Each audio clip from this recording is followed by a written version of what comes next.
One of the biggest problems with shooting on NBA 2K24 is that the parks are lagging and spiking like crazy. So I'm going to show you a way to try to control that lagginess, okay?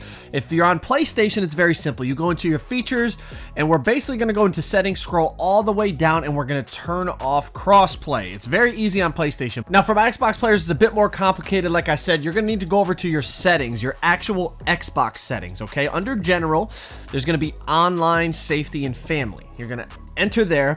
Then you're going to go through Privacy and Online Safety. Click A on that.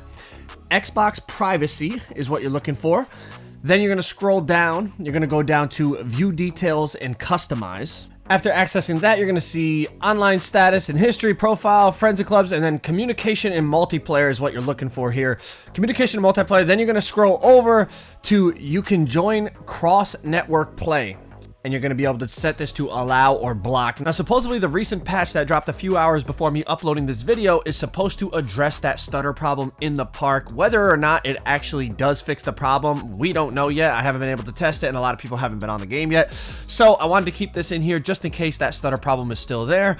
Or if that stutter problem comes back in the future, now you know how to turn off crossplay and hopefully negate that stutter. Now, every year, one of the most important things to do to become a very good shooter on NBA 2K is to find the jump shot that works for you and for your build. Now, I drop jump shot videos. I just dropped one actually the other day for all different heights. I definitely recommend you check it out. And there's a bunch of other jump shot videos out there, but essentially those are opinion based. If you're looking for statistically based jump shot data that can help you find the best jump shot for your specific build, NBA2KLabs.com is the site for that. Now, you do need access to their premium content if you want the jump shot data. You can use code Joe to get a big discount if you want to sign up for that premium side, but also on the free side, they have badge requirements, animation requirements, a ton of valuable 2K data to help you create the best builds and to become the best player you can possibly be. A lot of it is free, but like I said, that jump shot data is part of the premium section, but you can use code Joe to get a big discount, all right? So definitely check out 2K Labs and find that jump shot that works for you and your build. Next up is a very important controller setting. Now, I did make a whole video about the best settings to use on NBA 2K24. I definitely recommend you check that video out because it will help you in all aspects of 2K. But since we're talking about shooting here, we're going to go down to shot timing visual cue, and essentially this is when you want to release the shoot button. So if you're comparing it to 2K23, jump is going to be very early, set point is early, push is late, and release is very late. Okay, so anyone that's new to 2K, it depends when you want to release your shot. Majority of players play on set point or push. I personally play on set point. That would be considered like early from 2K23, but a lot of people like to play on quote unquote late from 2K23, and that would be push. If you go to release or jump, you're looking at very early or very late timing. A little more difficult, but some people prefer that. Again, this is all preference. I highly recommend you experiment with them to find the one that fits you. The next one we're going to talk about is hot zones and the new lethal zones and how to unlock lethal zones. Okay, so go over to My Career, scroll down to stats, go over to roster, and click the right stick in on your player. Scroll over until you find the hot zone spot. Now you're going to see there's cold zones, neutral zones, hot zones, and the new lethal zones. All right, so if you're new to 2K, basically a cold zone is when you're shooting a bad percentage from that spot. A neutral zone is when you're shooting like an average percentage or you haven't really shot from that spot. A hot zone is shooting a high percentage, and now there's new lethal zones. Okay, so to unlock lethal zones, you're gonna go down the subway, you're gonna go over to City East. Once you get off the subway or run up the stairs, whatever you want to call it, you're gonna find the Art of Shooting gym. It's literally just around the corner. Look, I'm gonna literally just jog around the corner. It's gonna be sitting right there. Now essentially in here, you're gonna run up to Lethal Shooter and talk to him. Now you can do 2 zones per week. Okay, so every week it'll reset. I've already done my 2 zones this week, so I'm not going to actually be able to show you, but essentially you talk to him, he's going to offer you the chance to pick 2 spots on the floor, and if you shoot 8 for 10 or higher from those spots, your hot zone will be upgraded. So if it's a cold zone, it'll turn to a neutral zone. If it's a neutral zone, it'll turn to a hot zone.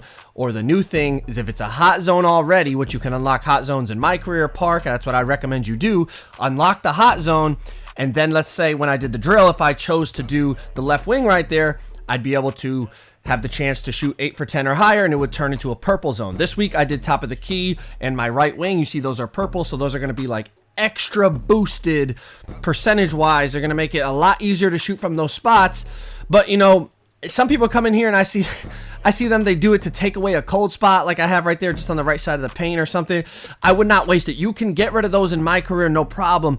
Get your hot zones, then come in here and do the drills to unlock the lethal zones, and that is going to help you shoot very, very consistently from all spots on the floor once you're able to unlock them as the weeks go on. This one is very simple. Turn off your jump shot meter. I know some people think that's the best way to learn your shot is to turn on the jump shot meter, but I completely disagree. Turn it off. For one, you get a 20% boost to your shot when you play with no jump shot meter, but also the best way to learn your shot is to go into your settings and turn on all shot feedback. That's going to tell you when you're releasing it too early, too late, slightly early, slightly late, and it's also going to tell you the contest system that we'll talk about more later in the video. Now, something I touched on earlier in the video was learning the shot contest system. This changes for every 2K in terms of what is an open shot. I'm talking about fades.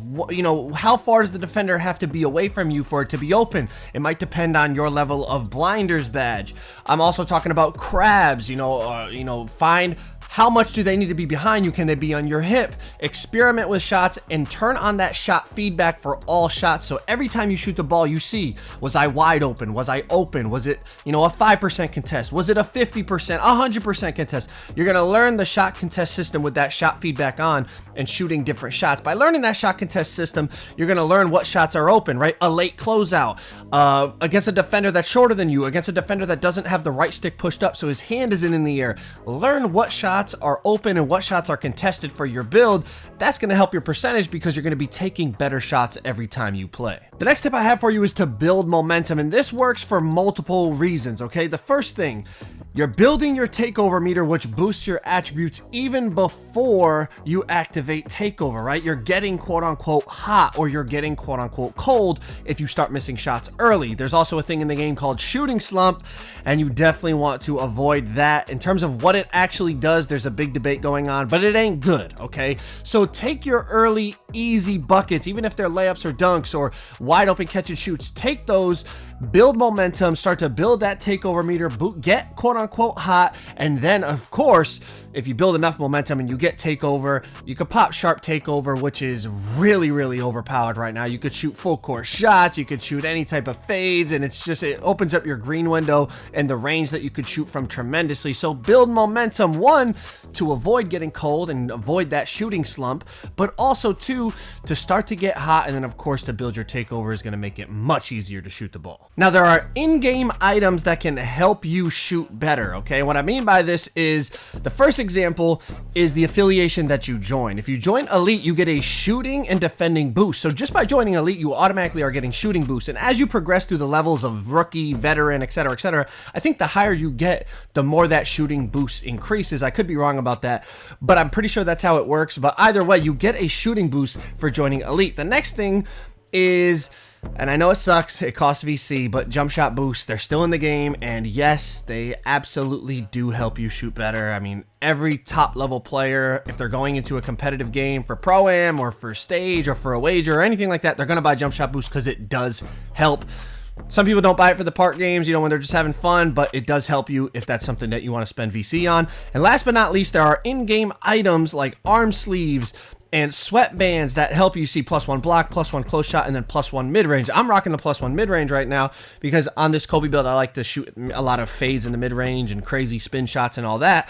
So I rock that. It's going to help me. Even though it's just a +1, they all add up and they all make you more consistent. Now, you unlock these mainly through the season levels, and you don't have to spend money on this. You can just grind to earn these. You're going to see at level 23, you see the sleeves right there, the Kobe sleeves for +1 mid-range. So they offer shooting help within the level system of seasons as well. So you got the jump shot boost, the affiliation boost, and then of course the accessory boost as well. Now the next tip I have for you is to check your animations and your settings every time before you play, even if you switch my players. The reason I say that is because from what I'm getting, the animation reset glitch and the settings reset glitch is back from 2K23. So you could be bricking in the park and not even realize, but you have a completely different jump shot on because your animations got reset, or you could have a different shot timing visual cue on because your settings, your controller settings got reset. And I'm here to tell you it is definitely back for 2K24. I personally experienced it firsthand where I was shooting in the rec center for about 2 hours and I couldn't figure out why all of a sudden I was missing when the night before I was shooting 11 for 11, scoring 100 points in a rec game. That video, that's a crazy video. Definitely go check that out. But I was like, what is going on? And then after 2 hours of playing, I backed out and I checked my settings, and my shot timing visual cue got changed. So I put a tweet out, and a lot of people confirmed that it happened to them as well. They also talked about how their animations were getting reset and yada, yada, yada. Just check your stuff, because otherwise you're going to drive yourself crazy thinking that you're the problem when you're supposed to be playing on set point and now you're playing on push, or you meant to have on your jump shot and you got default swing on or something like that, right? Check your settings, check your animations. The next tip I have for you is to shoot off a visual cue, not off of muscle memory. The reason I say this is there's a lot of factors. Now, supposedly, every jump shot is supposed to be the same time in NBA 2K24. They took out the multiple shot timings feature they had in NBA 2K23. But I'm here to tell you right now, if you shoot off muscle memory, you're still going to be an inconsistent shooter, because there's things like bad catches, gather catches, obviously fades. You know, sometimes even on a catch and shoot, it's not going to let you set your feet perfect. It's going to give you a little pull-up animation. You need to find the visual cue that works for you. For me, it's like as the ball hits my eyebrows on the jump shot that I use, I know that's when I need to release it. Whether it's a fade, whether it's a bad catch, I'm holding that X button, I'm holding that shoot button down until I see that ball, till I see my hands go right to my eyebrows. You know, find that visual cue that works for you, and don't just shoot off muscle memory, because otherwise with those bad catches and all the other factors that come into play, you're always going to be inconsistent. If the tips in this video helped you out, I highly recommend you check out that video on the screen, the best settings on NBA 2K24. That's going to help you with your defensive settings, your box out settings, your pass settings, all the secrets that all the top players know. Go check out that video. I promise you it'll help you out.